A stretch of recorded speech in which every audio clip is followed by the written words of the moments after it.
Canyacan River, Norsagaray, Bulacan. Ayan po ang view ng Canyacan River. Norsagaray, Bulacan, Canyacan River po. Ayan o. Yan po ang view.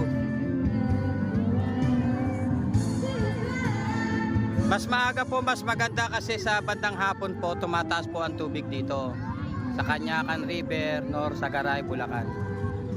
Maganda po para sa mga bata kasi po mababaw at mayroon din naman pong malalalim para sa may mga gusto kung saan malalim. Ayan po. Kadikit lang po ito ng Bakas. Nalagpasan po namin, lagpas po ito sa sa Bakas. Nadaanan po namin ang Bakas River. Ayan. Canyacan River, Norsagaray, Bulacan. Mas maaga, mas mainam po magpunta. Kasi po sa hapon, lumalaki po ang tubig at lumalakas ang agos.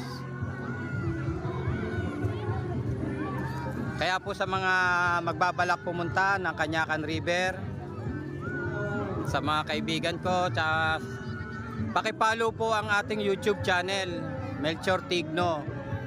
May mga videos po tayo dyan ng fireworks. Sasamahan na rin natin ngayon ng videos ng ating mga pinupuntahang lugar. Yan.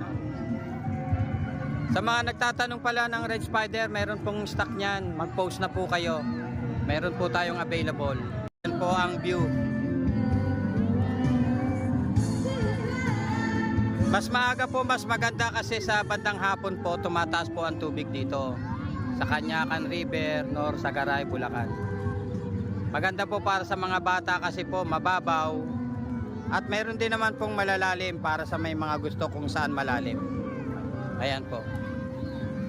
Kadikit lang po ito ng Bakas. Nalagpasan po namin, lagpas po ito sa sa Bakas. Nadaanan po namin ang Bakas River. Ayan. Canyacan River, Norsagaray, Bulacan. Mas maaga, mas mainam po magpunta. Kasi po sa hapon, lumalaki po ang tubig at lumalakas ang agos.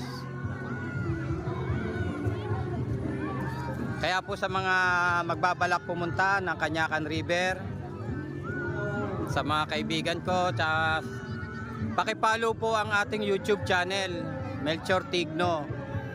May mga videos po tayo dyan ng fireworks. Sasamahan na rin natin ngayon ng videos ng ating mga pinupuntahang lugar. Yan. Sa mga nagtatanong pala ng Red Spider, meron pong stock niyan. Mag-post na po kayo. Meron po tayong available.